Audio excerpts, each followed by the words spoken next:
이번에 광역단체장하고 기초단체장 공천심사 신청이 끝이 났습니다. 그래서 거창 군수 이 경우를 가지고 국민의힘 공천 샘플 심사를 좀 해보자. 그렇게 합시다. 우선 여기에 우리가 기준으로 삼을 자료가 있어야 하겠죠. 국민의힘에서 2026년 제9회 지방선거 공천관리위원회 3차 회의 결과를 보도자료로 낸 바 있습니다. 거기에 바로 가산점 기준표가 있습니다. 특히 어떤 경우에 가산점인가 하면 사무처 당직자, 국회의원 보좌진에 대해서 가산점을 준다 하는 그 기준을 밝힌 겁니다. 자격은 10년 이상 근무 이렇게 되어 있습니다. 이 보도자료를 보면은 10년 이상 근무한 사무처 당직자, 국회의원 보좌진에 대해서 이렇게 쭉 나눠서 가산점을 부여한다 이렇게 되어 있죠. 일전에도 한번 이것을 다룬 바 있는데 이번에는 간단하니까 하나하나 살펴보겠습니다. 공천심사 과정에서 경선을 하게 되지 않습니까? 그 경선에서 양자 대결을 할 때, 1대1로 할 때, 그것이 제일 먼저 나와 있는 가산점 기준입니다. 이것은 신인이면, 정치 신인이면 10점을 주고 비신인, 신인이 아니면 7점을 준다. 이렇게 되어 있습니다. 그러면 둘 사이에는 3점 차이밖에 나지 않죠. 그러나 이 공천 심사를 하는데 경쟁하는 상대방이 이 가산점을 받지 못하는 사람일 경우에는 그대로 10점 차, 7점 차가 나게 됩니다. 3자 대결일 때는 어떻게 되는가? 3자 대결일 때 신인이면 5점, 비신인이면 3점을 주고 4자 대결일 때 신인이면 4점, 비신인이면 2점을 준다고 이 기준표에서는 표시하고 있습니다. 이러한 가산점 기준표를 보고 이번에 샘플로 다루고자 하는 그 내용도 봐야 하겠죠. 2026년 3월 8일 국민의힘은 광역단체장 그리고 기초단체장 선거에서 공천 신청을 마감했습니다. 국민의힘 경남도당, 경상남도 지역이 되겠죠. 경남도당에서 기초단체장 신청자가 있는데 그 중에 거창군수 신청자 명단을 우리가 살펴보겠습니다. 거창군수 출마 예정자가 되겠죠. 이 5명은 공천을 받고자 하는 사람들은 구인모, 김일수, 박현섭, 이홍기, 최기봉 이렇게 5명입니다. 국민의힘 경남도당에서 공개한 자료입니다. 이렇게 신청자가 접수됐다 하고 밝혔습니다. 하나, 둘, 셋, 넷, 5명이죠. 이 중에서 우리가 살펴보려는 신청자는 최기봉 신청자입니다. 왜냐하면 이렇게 표시를 해놨듯이 국회의원 정책보좌관이라는 경력이 있기 때문에 그래서 국회의원 보좌진 경력이 있고 이 사람은 가산점 대상이구나 우리가 가산점이 어떻게 되고 뭐 이런 걸 보려고 하니까 이 신청자에게 주목할 수밖에 없죠. 물론 가산점 기준표 전체를 보면 이 박현섭 신청자 같이 광복회 유족회원일 때도 가산점이 있습니다. 그러나 이번에는 국회의원 보좌진 경력, 이것을 보고자 하는 것이죠. 그러면은 가산점은 어떻게 적용이 되고 그 경선 방식은 또 어떻게 되는가? 먼저 10년 이상 근무해야 한다고 했습니다. 그러니 최기봉 신청자가 10년 이상 근무했는지 그것을 확인합시다. 최기봉 신청자의 페이스북을 보면 자신이 어떤 일을 했다는 것을 기록해 놓고 있는데, 여기에 보면 대한민국 국회에서 정책보좌관으로 근무했음. 보니까 2012년부터 현재까지 14년 2개월, 그러니 10년이 훨씬 넘습니다. 요건이 충족된 것이죠. 당직자도 있는데 국민의힘 경남도당의 대변인이었다. 2022년 10월 2일부터 현재까지 3년 5개월. 이렇게 체크할 만한 항목들이 있습니다. 어떻든 10년이 넘었다 알 수 있죠. 그 다음에 정치 신인인가? 이 사람은 군수를 한 적이 없고 또 광역시장이라든지 이런 것을 한 기록이 없습니다. 따라서 정치 신인이다. 그러면은 앞의 표에서 10년 이상 근무를 국회의원 보좌진으로 10년 이상 근무했고 그리고 정치 신인이다 이렇게 되겠습니다. 그러면 양자 대결에서 10점을 받는다. 그렇죠. 양자 대결에서 10점을 가산 더해준다. 그런데 어떤 방식이냐? 경선에서 양적으로 직접 가산 점수를 넣는데 최대 10점을 부여하게 된다고 했죠. 이것 또한 국민의힘 공천관리위원회에서 예시를 하면서 어떻게 계산하는지 보도자료를 냈는데 거기에 따르면 가령 경선에서 40%를 득표했다. 그러면 40%에다가 그냥 10점을 더해서 50%를 득표한 것으로 계산한다. 이렇게 되어 있습니다. 퍼센트와 점수를 그냥 합산한다는 것에 대해서 단위가 통일되지 않았다는 것은 문제 삼지 마십시오. 그것이 국민의힘 공천관리위원회의 기준이기 때문입니다. 그러면 우리가 보고 있는 이 최기봉 신청자는 점수를 더 받는 경우인데 그의 경쟁자들은 점수가 깎일 수 있다.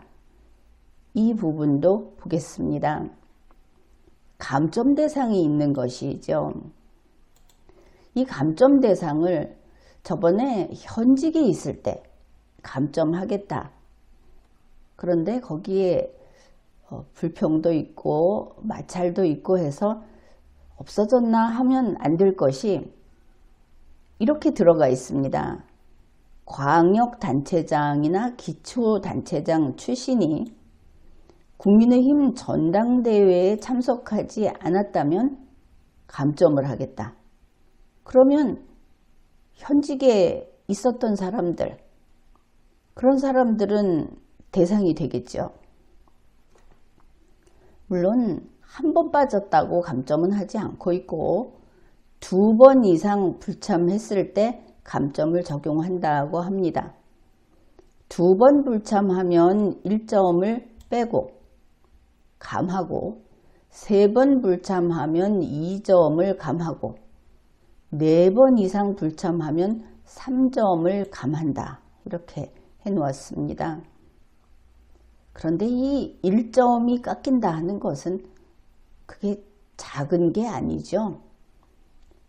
앞에서 본 최기봉 신청자 같은 경우에는 10점을 더해주는데 가령 구인모 현 거창군수라든지 이홍기 전 거창군수라든지 하는 사람들이 이 거창에서 서울에서 하는 국민의힘 전당대회에 참석을 안 했다. 국민의힘 전당대회에 참석을 안 했다. 이런 일은 있을 수도 있지 않습니까? 잘 모르겠지만 있다면 가령 3번 불참했다. 그러면 최기봉 신청자하고는 12점 차이가 나게 됩니다. 이게 극복할 수 있는 점수일까?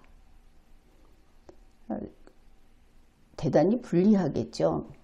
그 다음에 또 있습니다.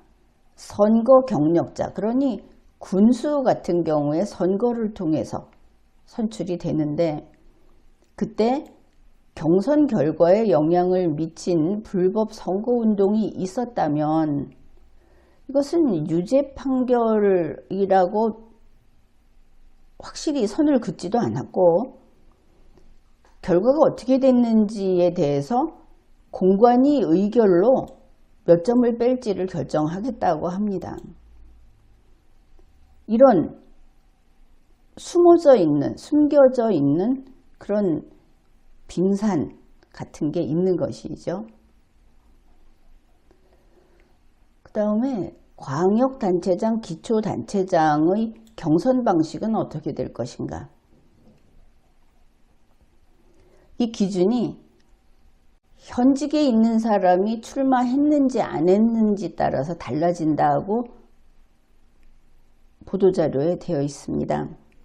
현역이 있는 지역, 그러니까 이번처럼 현 거창 군수가 공천 심사 신청을 하고 참가한 경우 이때는 경선을 하게 되는데 예비 경선과 본 경선을 다 하게 된다. 이렇게 돼 있습니다. 그런데 그 방법은 현역을 빼고 나머지 후보자들끼리 예비 경선을 다 한 다음에 최종 경선에서 여기에서 한 명 남은 사람이 현역과 타이틀 매치 방식으로 경선을 한다. 그랬습니다. 여기는 구인모 현 거창군수가 있기 때문에 예비 경선과 본 경선을 다 하겠구나. 이것을 알 수 있죠. 그러면은 앞에서 말했던 가산점과 감산점은 어떻게 하는가? 그것은 예비 경선에도 가감이 있고 본 경선에도 가감이 있다고 발표했습니다. 또 따로 알아두어야 할 것은 이렇게 예비 경선을 치를 때, 다시 말해서 현역이 출마하는 지역의 경선에서는 공천관리위원회에서 의결을 해서 이 경선의 투표, 선거인단 투표는 얼마나 할지, 국민 여론조사는 얼마나 반영할지 그 비율을 공천관리위원회가 변경할 수 있다. 이렇게 되어 있습니다. 더 많이 어렵게 할 수도 있고 그렇지 않을 수도 있다. 공천관리위원회 손에 달려있다. 이렇게 되겠습니다. 그렇게 됐는데 이미 가산점을 받는 대상인 최기봉 신청자가 그러면 선거운동을 어떻게 하고 있을까? 특별한 비법이라도 있는 것일까? 관심이 있죠. 그래서 한번 찾아보았습니다. 최기봉 신청자의 페이스북 광고물을 보면은 이렇게 사진도 있고 문장도 있는데 좀 특징이 보였습니다. 첫째, 키워드에 미래, 새로움, 중앙의 힘 이거 좀 특이하죠?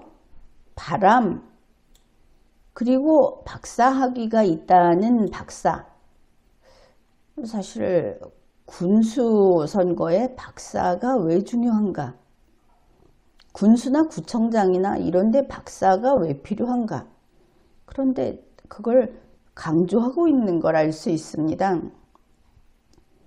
이 사진을 보면 사진에 박사라고 이렇게 넣어놓고 있기 때문이죠.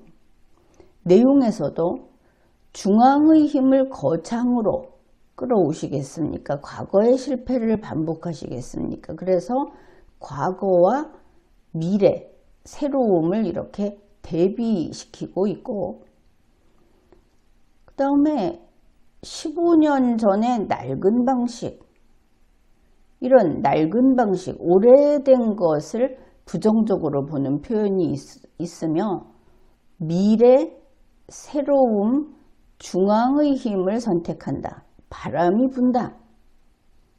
이런 키워드가 있습니다. 그 다음으로 또 다른 키워드는 구조혁신, 대전환, 바람. 국민의힘에서 판을 바꾼다, 새 판 짠다, 대전환을 한다, 혁신한다. 이번 공천도 혁신 공천 이러고 있죠. 구조혁신. 그런데 이런 키워드들이 보이니까 눈여겨볼 수밖에 없죠.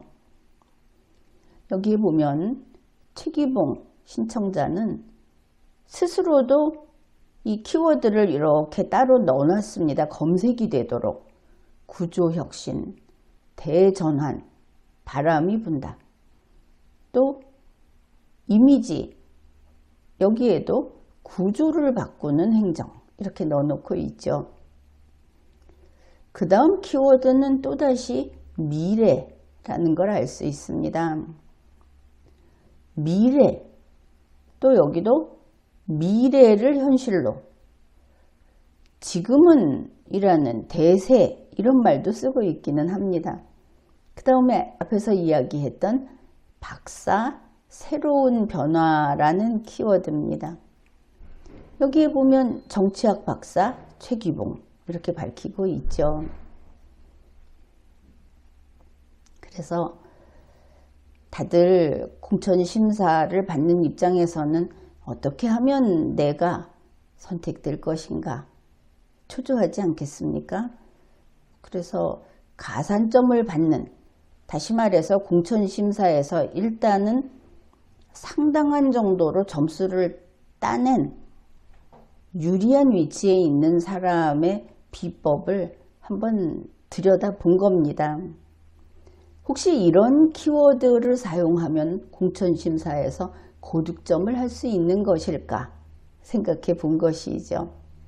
이것은 물론 공천심사가 끝나고 누구는 공천을 받고 누구는 공천을 받지 못하고 하는 그것이 결과가 나오면 확인이 가능할 겁니다. 그러나 물론 앞에서 국민의힘 공천관리위원회가 내놓은 기준표, 그리고 그들이 계속 강조했던 키워드를 이번 신청자의 홍보물에서 다시 찾아본 점 한 것들이 관계없을 수도 있죠. 어떤 경우냐, 부족한 이정현 공천관리위원장이 바로 이런 오해를 유발한 오해 유발자인 경우, 그때 그럴 수 있을 겁니다. 이정현 공관위원장은 2026년 3월 6일 이렇게 글을 게시했습니다. 이른바 코리안 시리즈 방식에 대해, 이번 공천심사 방식이 어느 때인가부터 코리안 시리즈 방식이라고 바뀌어버린 것을 알 수 있죠. 그전에는 혁신공천이니 뭐니 이름을 많이 이걸로 정했나 싶게 계속 그걸 쓰더니 갑자기 바꿔버렸습니다. 그러면서 혹시 이런 방식, 이 제안을 두고 오해가 있다면 제가 충분히 설명하지 못한 부족한 때문일 수도 있습니다. 부족함 때문일 수도 있습니다. 자기가 부족해서 오해가 생길 수 있다고 미리 이렇게 어떤 불명확함, 또 이번 이 선거에 참가하는 사람들 사이에 문제가 생길 수 있는 여지를 인정하고 들어간 것 같아서 부족한 이정현이 오해 유발자인 경우의 수로 넣어두었습니다. 그러니 이러한 것들, 사실은 이 모두를 자료로서 받아본 사람도 거의 없죠. 열심히 찾고 스스로 정리해서 읽지 않으면 알 수 없는 것이 이번 국민의힘 공천심사인데 조금이라도 도움이 됐으면 해서 이렇게 함께 분석을 해보았습니다. 지금까지 리걸마인드 연구소였습니다.